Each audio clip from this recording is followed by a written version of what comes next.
मेरा नाम बटरुल्बा नबी है। मैं यूनि मार्शल आर्ट क्लब की मेंबर हूँ और हम यहाँ पे मार्शल आर्ट सीखते हैं और हमारा क्लब मार्शल आर्ट के रिलेटेड बहुत सारी गेम्स सिखाता है।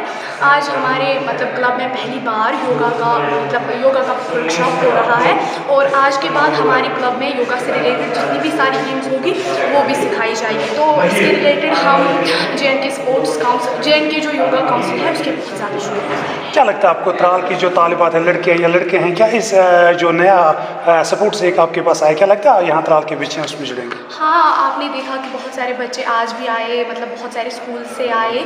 तो गेम्स के रिलेटेड लगता है कि अब तो पहले तो नहीं था, बट अब त्राल में बहुत ज़्यादा जितनी भी लड़कियां हैं, खासकर लड़कियों को नहीं होता था, बट आज अगर हम देखें तो बहुत सारी लड़कियां भी स्पोर्ट्स में जाना चाहती है। उनकी दिली ख्वाहिश है कि वो स्पोर्ट्स में जाए। तो मुझे लगता है कि जो त्राल से फुल सपोर्ट मिलेगा, योगा से फुल सपोर्ट मिलेगा।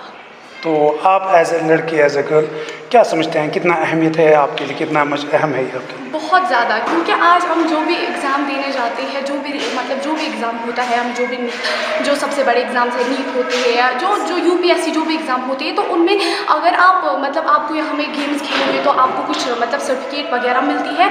और नॉट ओनली सर्टिफिकेट, अगर हम देखें तो एज अ स्पोर्ट्स पर्सन, जब आप स्पोर्ट्स पर्सन होते हो तो आप बहुत कुछ सीखते हो। सब ज़रूरी नहीं है कि सर्टिफिकेट ही आपको मिले। डिसिप्लिन जो सबसे बड़ी चीज़ है वो भी आपको स्पोर्ट्स से ही मिलती है।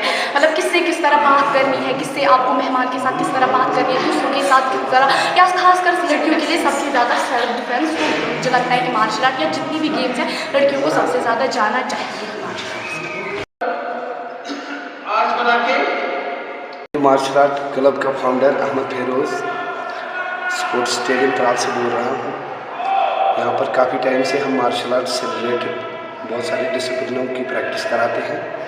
तो हमारे यहाँ बहुत सारे ऐसे बच्चे हैं जो काफ़ी हद तक फ्लेक्सिबल है और मुझे अक्सर मैसेजेस आते थे कि ऐसी अगर टैलेंटेड बच्चे हैं तो उनका जो प्लेटफार्म है वो योगा स्पोर्ट्स आसना में है। तो मैंने यहाँ पे एक वर्कशॉप किया।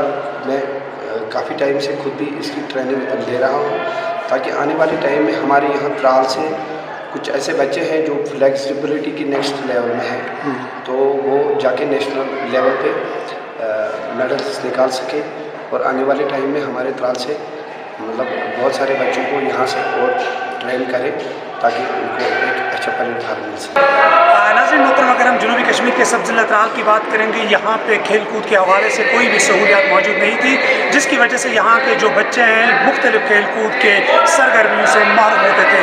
तहम चंद साल पहले यहाँ पर एक इंडोर स्टेडियम तामीर हुआ है, जिसकी वजह से यहाँ पर बहुत सारे खेले जा रहे हैं, जिसकी वजह से यहाँ हमारे त्राल के बहुत सारे बच्चे इस खेल के मैदान में बहुत ज़्यादा तरक्की कर रहे हैं। आप देख रहे हैं इस वक्त जनूबी कश्मीर के इस त्राल के इस इंडोर स्टेडियम में बच्चों की एक कसीर तादाद मुख्तलिफ खेलों की सरगर्मियों में हिस्सा ले रहे हैं। उम्मीद करेंगे कि महकमा स्टेट सपोर्ट्स काउंसिल यहाँ ज़्यादा से ज़्यादा बच्चों को खेल कूद की तरफ राग़िब करेंगे। जुनैद कश्मीर के साथ इंडोर स्टेडियम त्राल से मैं हूँ सईद एजाज।